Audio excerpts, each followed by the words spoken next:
Laughter spilled around the hall like loose coins, bright, careless, rolling everywhere at once. Then the doors irised open.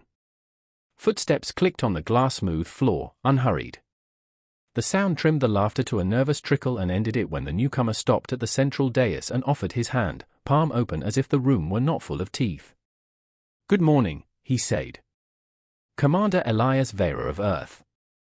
He let the last word hang. "I believe I've walked into a ghost story." The Galactic Council's chamber was a bowl of starfield and geometry, terraced rings for delegates, a dome framing a tired sun, and a speaking plinth built to make anyone on it look smaller than their argument. Sigils floated above each station like petals of light. Elias wore a charcoal envoy's coat, precisely ordinary. The Academy taught posture, shoulders level, spine loose, eyes attentive. Look like a question answered. Do not look like a threat. The coat hid old Burns. A translator clip at his collar hummed, braiding his voice into many tongues. High strategist Zyla rose from the Veyari tier with the elegance of a blade leaving silk. Rings showed on his secondary hands. "We appreciate theater," he said. "But our docket concerns real worlds." "I represent one," Elias said. "You call it Deathworld 7. Soft laughter rustled the tiers. Someone whispered, "Children's stories." Zylar kept his smile. "We have no verified chart. No embassy. No traffic. Only tales of a cursed sphere where storms hunt and soil poisons. Entertaining, but not binding." "Verification requires contact," Elias said. "Contact requires belief that contact is possible." The chamber absorbed that and produced a ripple of polite mirth. Zyla lifted a hand, the ripple died. "Say your piece, Commander, and we will adjourn to utility." Elias set his palm on the dais. The glass was cool with the station's heartbeat. He spoke evenly. "My world is variable. Gravity 1.02 of your standard. Weather that does not keep promises. Microfauna that learn your medicines.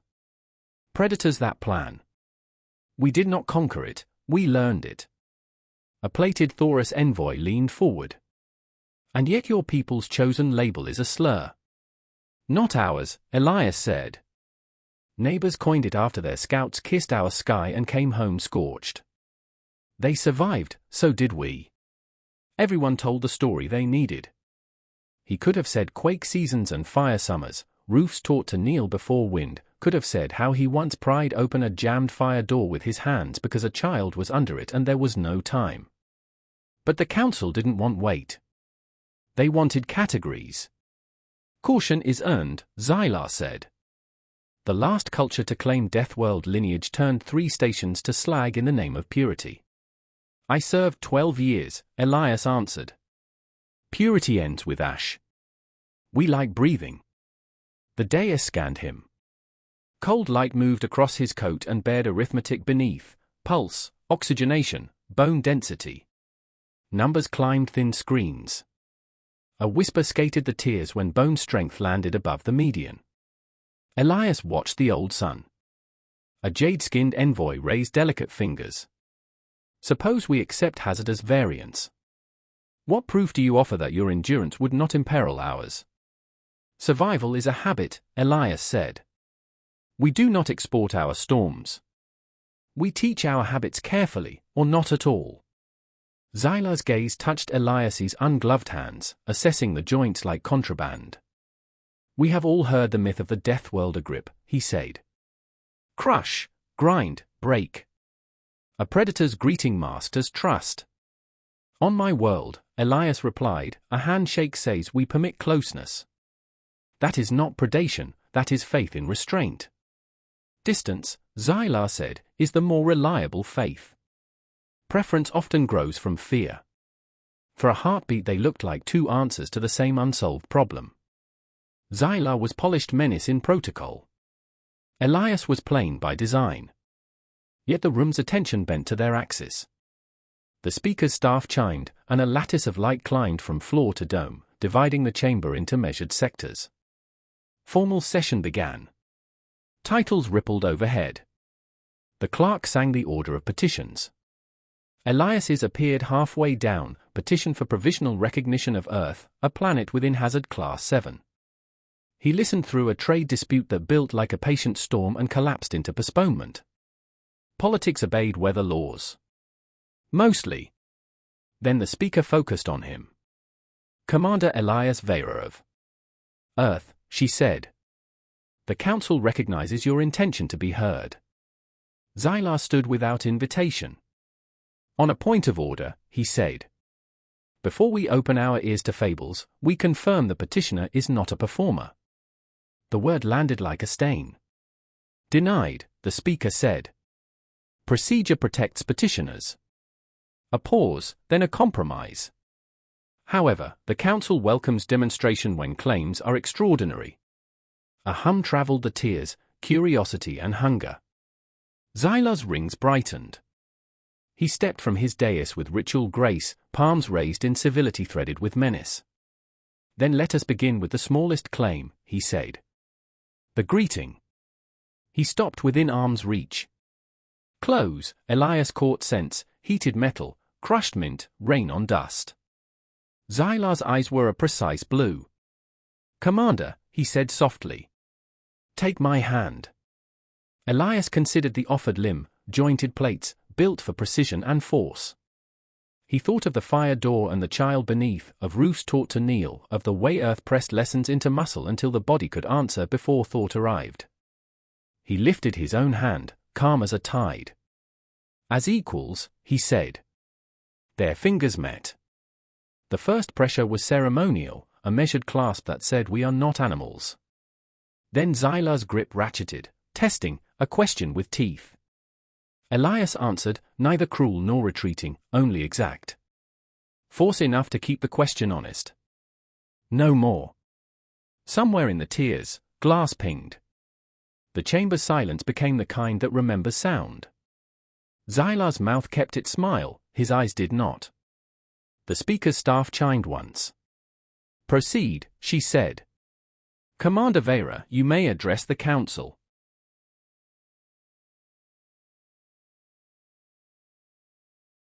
The hall still trembled with the echo of that clasp. Xylar's fingers flexed once, as if testing for fractures. Elias withdrew his hand, folding it behind his back, as though he had offered nothing more than a polite courtesy. The strategist's gaze, however, lingered, sharp as broken glass. The speaker cleared her throat, restoring order. Proceed, Commander. The Council will hear your petition. Elias inclined his head. Thank you, honored chair. He turned slowly, meeting the eyes, or their equivalents, of the gathered delegates. In the tears, insectile carapaces clicked against seats, wings rustled, translucent frills shivered. A dozen species watched him as though he might lunge at them. A dozen more leaned forward, intrigued despite themselves. He drew breath. You call my world Deathworld 7. You tell stories of forests that eat machines, of oceans that swallow continents, of skies that strike without warning. You tell children that no one could live there. He let his words rest in the air. And yet I am here. A ripple of derision passed through the amphitheater. A delicate being with skin like liquid silver tilted its head. One survivor proves nothing. A freak specimen may wander from anywhere. Elias nodded, conceding the thrust, then parried. One survivor would be an anomaly. But I am no orphan. I represent a world of billions. Cities that gleam beside volcanoes. Farms that wrestle bread from poisoned ground. Songs sung against tempests that strip stone. Entire nations rising from ruin after ruin. We do not vanish. We endure. A heavy-set delegate from the Dral collective rumbled in their deep, grinding voice. Endure, or spread? That is the concern. A people hardened by constant peril may treat others as prey. The myths speak of Deathworld as consuming anything that moved. My people do eat, Elias said evenly. So do yours. What differs is that our prey sometimes eats back. We learned respect the hard way. On Earth, arrogance kills. Cooperation lets you see another dawn. Xyla's lips curved. And yet your history brims with war. We have read fragments of your transmissions. Entire cities burned by your own hands. Weapons that scarred continents. Do you mean to export that habit as well? The chamber stirred. That accusation carried weight. Elias forced himself not to bristle. He let the pause grow until the delegates leaned closer. You are correct, he said at last. We fought. We bled. We scarred ourselves. That is our shame. But it is also why I stand here instead of rotting in a crater. We learned what ruin costs. We learned that survival without restraint is just another form of extinction. His voice steadied, even as his heart pounded. We do not come to burn. We come to belong. The council's lights dimmed fractionally, signaling a shift to open interrogation. Any delegate might speak. The first was a scholar from the crystalline Avon, her body refracting the chamber glow into prisms. If Earth is real, why now? Why reveal yourselves only when the Confederation has reached stability?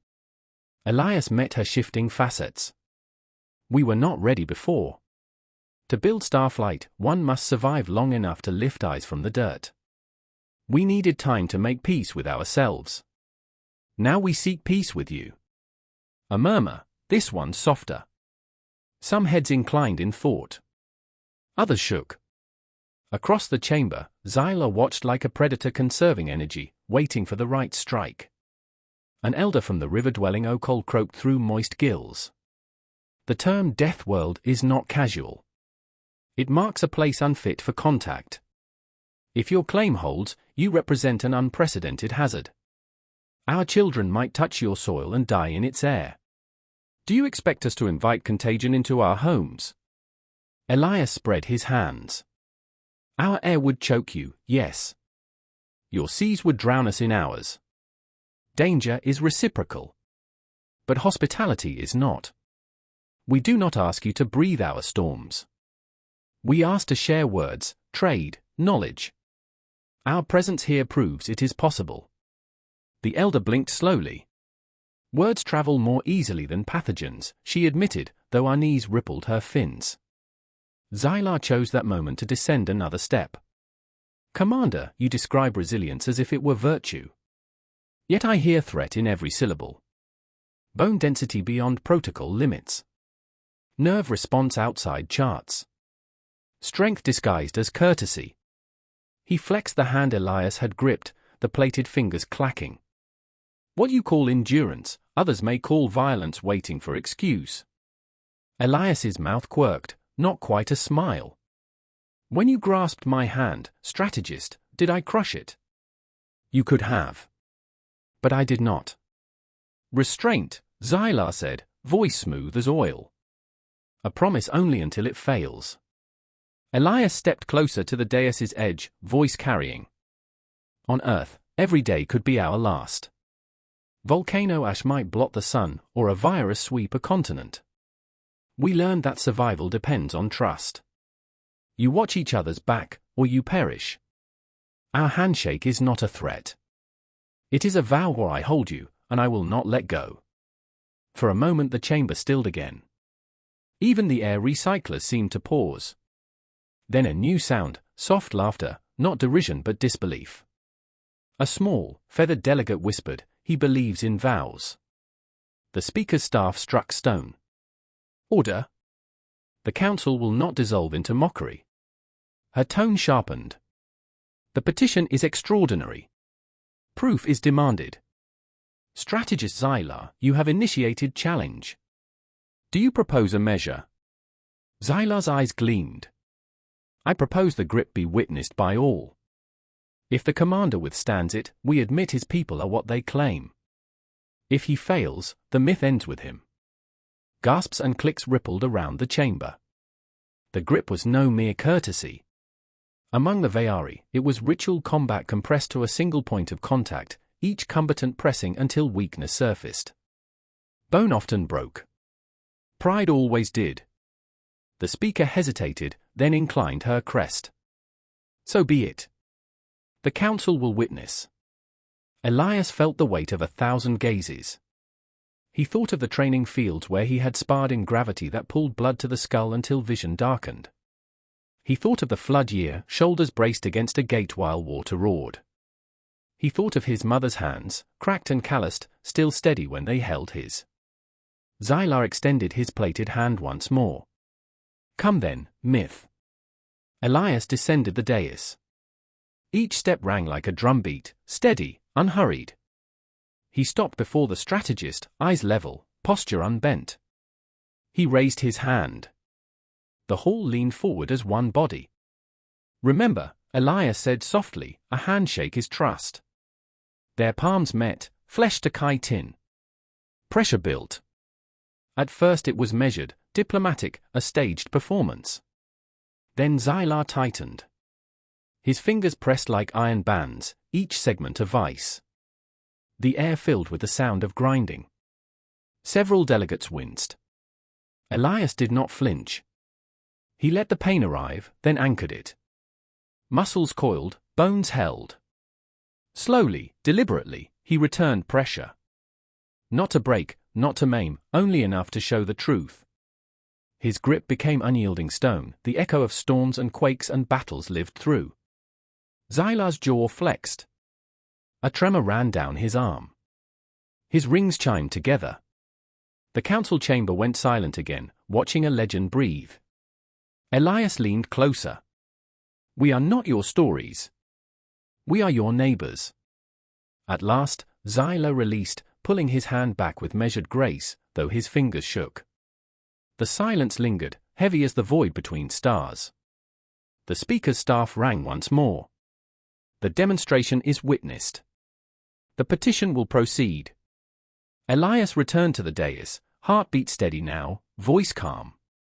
Ask your questions. I will answer them all.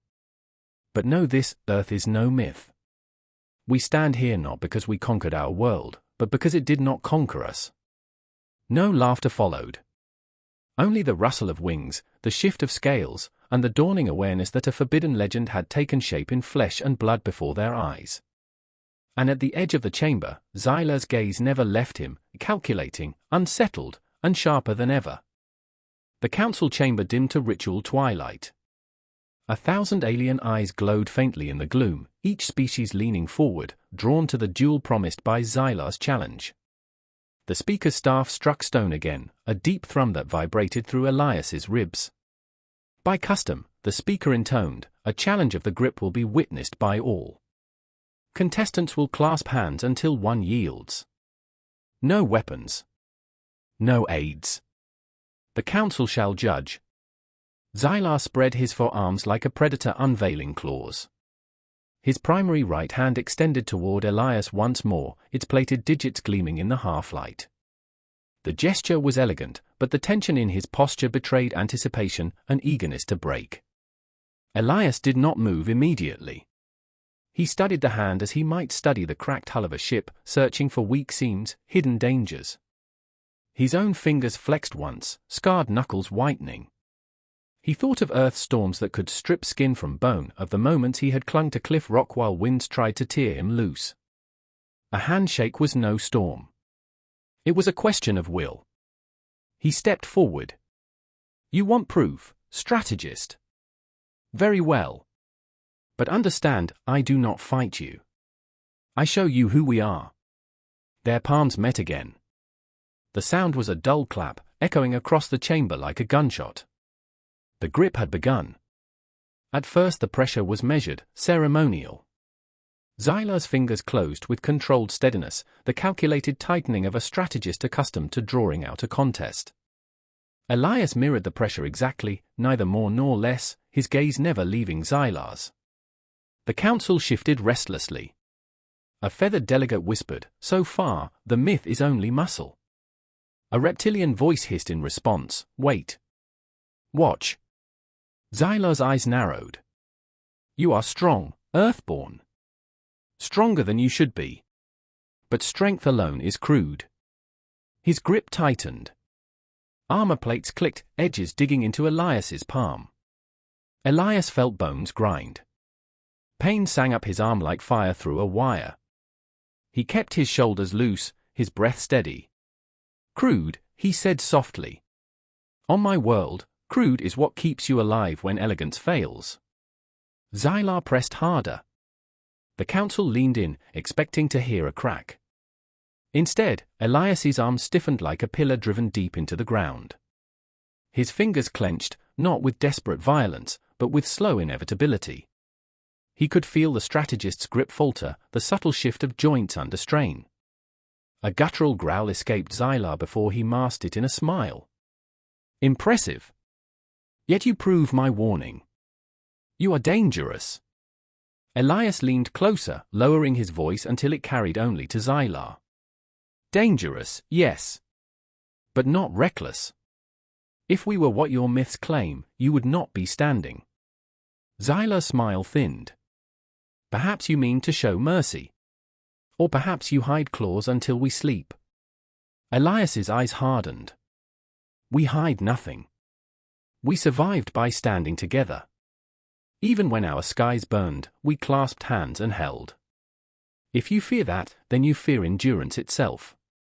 The pressure built until the chamber seemed to pulse with it. Delegates murmured in unease. Some shielded their sensory organs, as though expecting blood to spray. Then it happened, a sharp metallic creak, small but undeniable. One of Xylar's armor rings had bent under the strain. He flinched, minute but visible, a ripple across his composure. The sound silenced the chamber. Elias did not gloat. He simply released his grip and let his arm fall back to his side. "Enough," he said. Xylar flexed his fingers once, slower now. A faint crack marred the sheen of his plating. His eyes met Elias's, blue flame against steady human brown. Something passed between them, sharp as a blade yet quieter than breath, acknowledgement, unwilling but real. The speaker rose. "The grip is concluded. The council has witnessed. We shall deliberate on the petition." But the chamber was not ready for formality. Voices erupted. "He did not break," hissed one. "He could have," countered another. "Perhaps restraint is more fearsome than strength. Or more dangerous."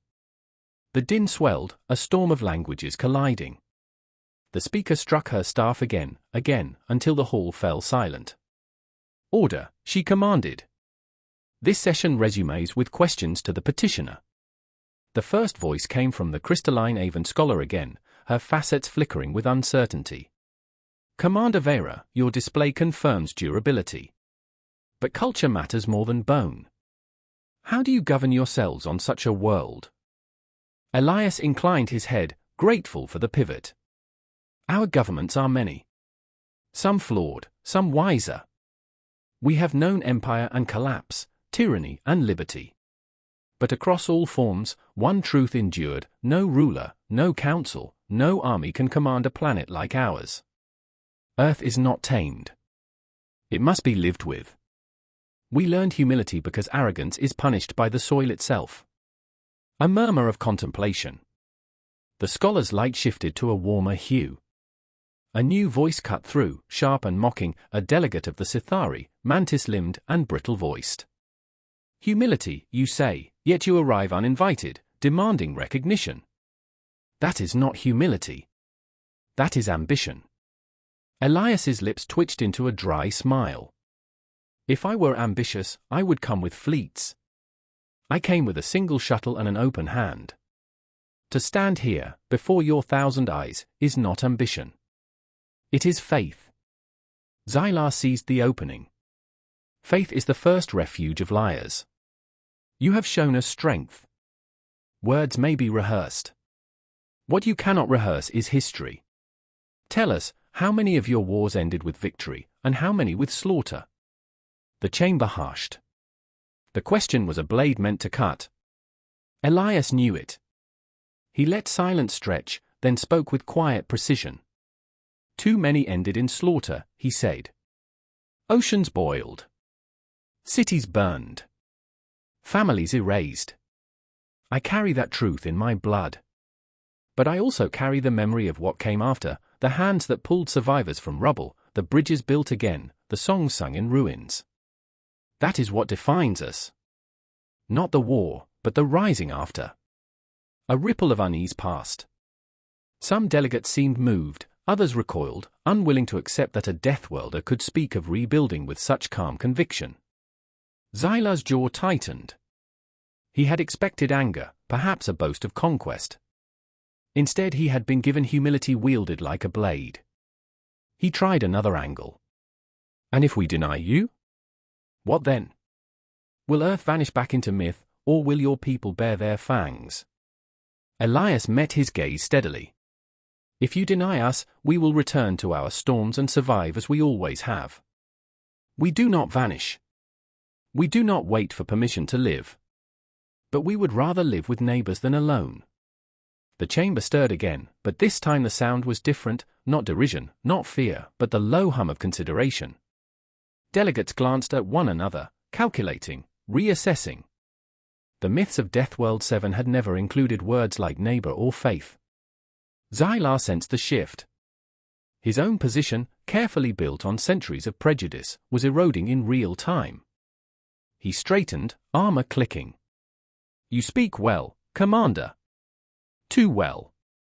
Your restraint convinces some, but I see the truth beneath. You are dangerous because you believe yourselves righteous. Elias answered without heat. We are dangerous because we are alive. Righteousness is your word. Survival is ours. The council erupted again, torn between fear and fascination. The speaker's staff cracked down, restoring order by force of ritual. Enough. The council will recess. Deliberation begins at once. We reconvene at dawn. Lights brightened. The session dissolved into hissing whispers and hurried translations. Delegates streamed from their tiers, some avoiding Elias's eyes, others studying him as if he were a puzzle piece they had lost. Xyla lingered, one hand flexing, the cracked plate catching starlight. He inclined his head to Elias, a gesture that was not quite respect, not quite threat. Then he turned sharply and vanished into the shadows of his retinue. Elias exhaled slowly. His hand throbbed, skin torn where chitin edges had bitten. He tucked it behind his back again before any could see. The pain was sharp, yes, but it was familiar, even welcome. Proof that he was still what he claimed, a son of storms, a child of earth. As the chamber emptied, the echoes of the grip remained, vibrating in memory. The legend had taken form. Now came the harder part, whether the galaxy would embrace it or attempt to smother it before it grew. The chamber was restless through the long night. Delegates whispered in clustered tongues, their voices weaving into a low drone that carried through the vaulted dome. Some left their stations to consult with allies, others stared down at Elias as though expecting him to shatter the marble dais beneath his boots. He stood unmoving, hand behind his back, feeling the slow throb where Xyla's armored grip had cut into his skin. The sting reminded him of home, salt air burning around, rain seeping through cloth, the world testing him as it always had. When dawnlight bled into the chamber through the crystalline dome, the speaker raised her staff. The council is convened. We have reviewed the testimony and the demonstration. Questions remain. Her eyes, facete like amber, turned toward Elias. We will proceed. Xyla rose first, as Elias knew he would. His damaged fingers were bound in silver mesh. He spoke with the calm of a knife sliding from a sheath. Commander, you claim your species has learned restraint. And yet history shows annihilation, atrocity, the burning of your own kin. If such is your past, what prevents you from repeating it upon us?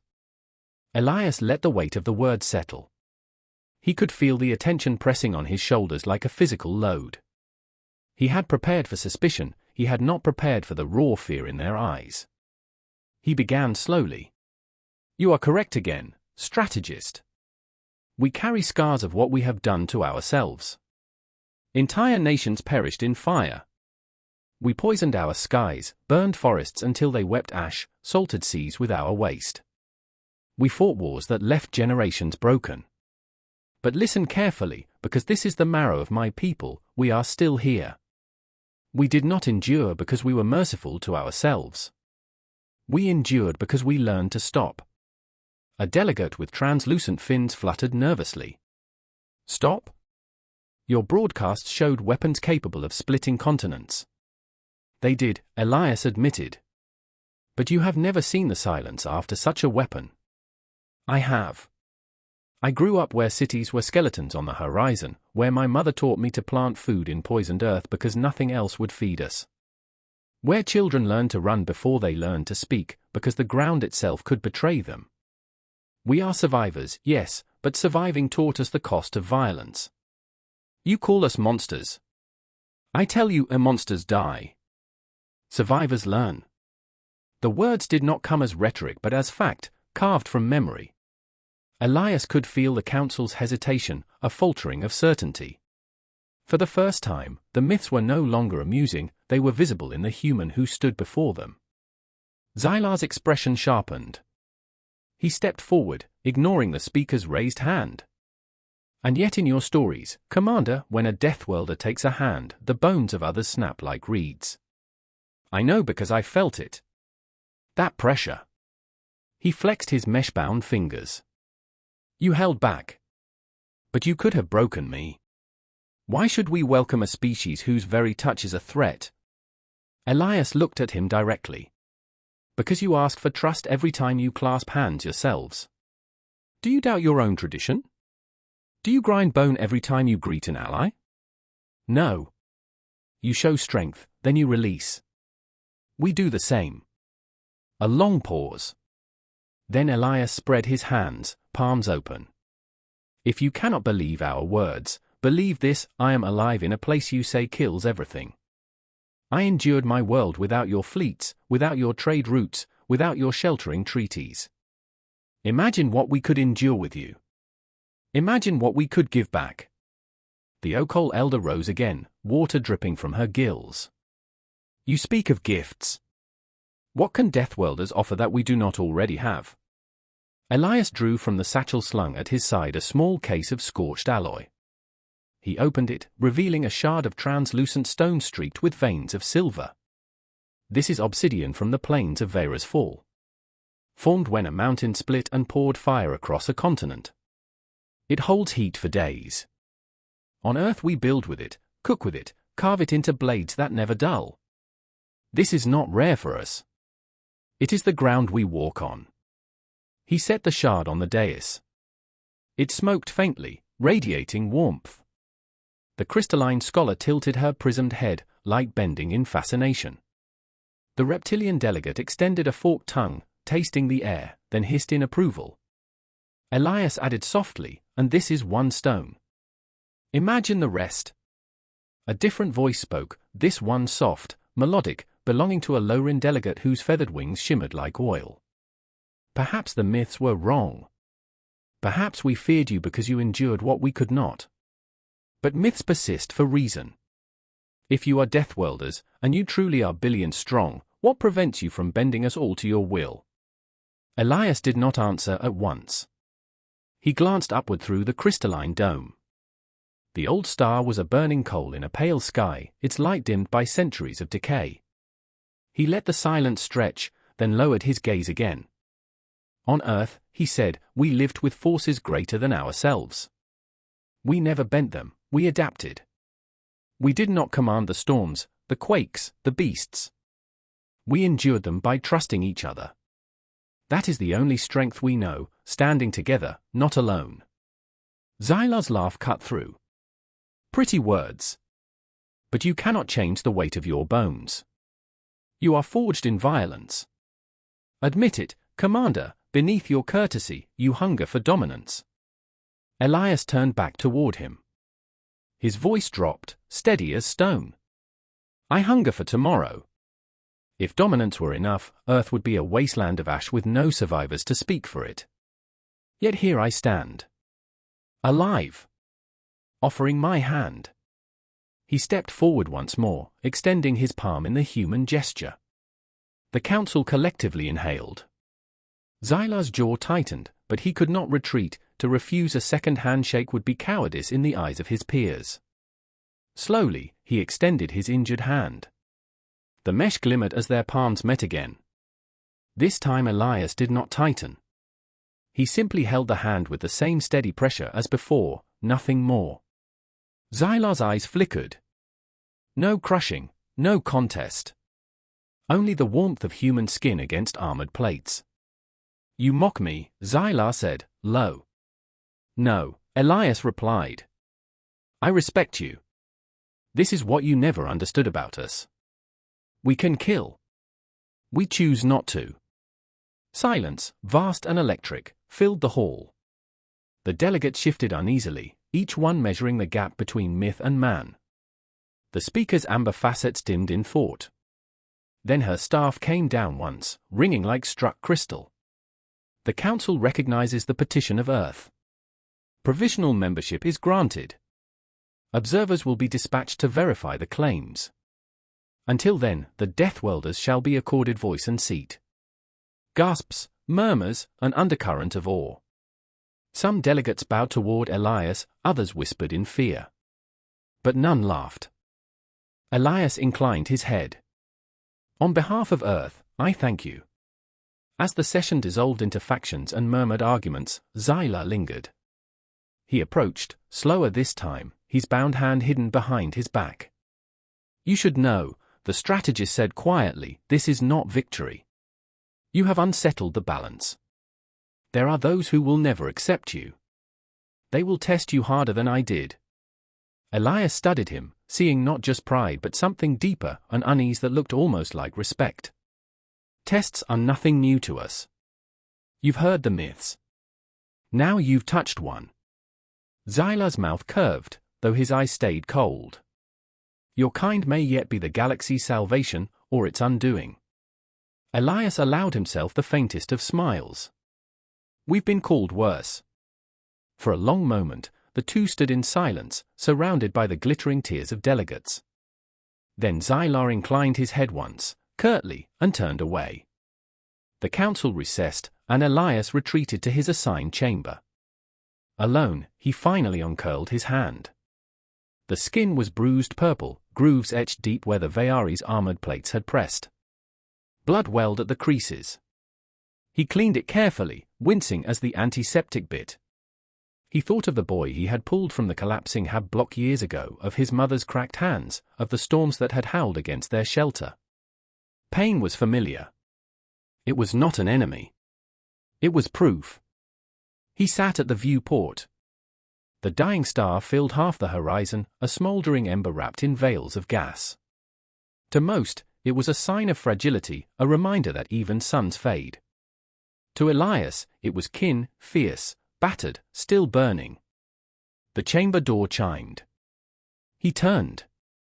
Not Xylar this time, but the Avon scholar, light shimmering across her crystalline facets. She inclined gracefully, her refracted gaze settling on him. You shook the strategist's hand twice, she said. No one has ever done so. He offered, Elias replied. It would have been discourteous to refuse. Her prism shifted to a warmer hue, like dawn through glass. The council is unsettled. Fear runs deep. But I believe you. Why? Because myths never bother to speak softly. They roar, they burn, they end stories. You begin them. She paused, then extended one shimmering hand. May I? Elias studied the delicate crystalline digits. He nodded, careful, and clasped them with a gentleness that belied his strength.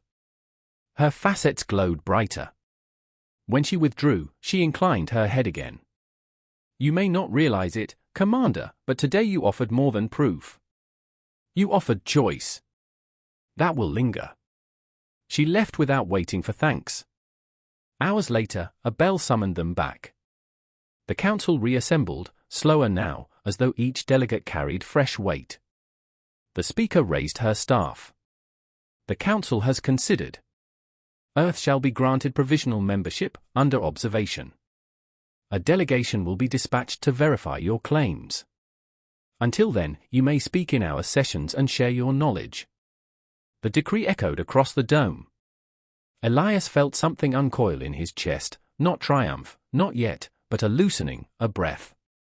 Xylar rose again. His bound hand trembled faintly, but his voice was steady. "I yield to procedure. But hear me, Council, today we have touched the claw of the myth. Let us not forget how sharp it is." The speaker silenced the chamber. "We will not forget. Nor will we dismiss. This council endures by balance, as all worlds must." Elias remained still. No smile, no victory cry. Only a nod. The weight of survival was not lightened by one vote. But the laughter had stopped. That was something. When the hall emptied for the final time, Elias lingered at the viewport. The star's red glow painted his reflection in fire. He thought of the myths again, stories told by frightened explorers who fled storms they could not endure. He thought of the grip, of Zyla's trembling fingers, of the silence that had followed. Resilience was not a tale. It was lived, bone by bone, scar by scar. He whispered to the fading star, "They think we're monsters. Let them. They'll learn what survival really means." For a long moment he stood, hand bandaged, gaze steady, and allowed himself a rare smile. The galaxy was listening now. Moral. True strength is not in breaking others, but in holding firm without destroying. Legends may paint survivors as monsters, yet endurance born of struggle can become the foundation for respect and, perhaps, for peace.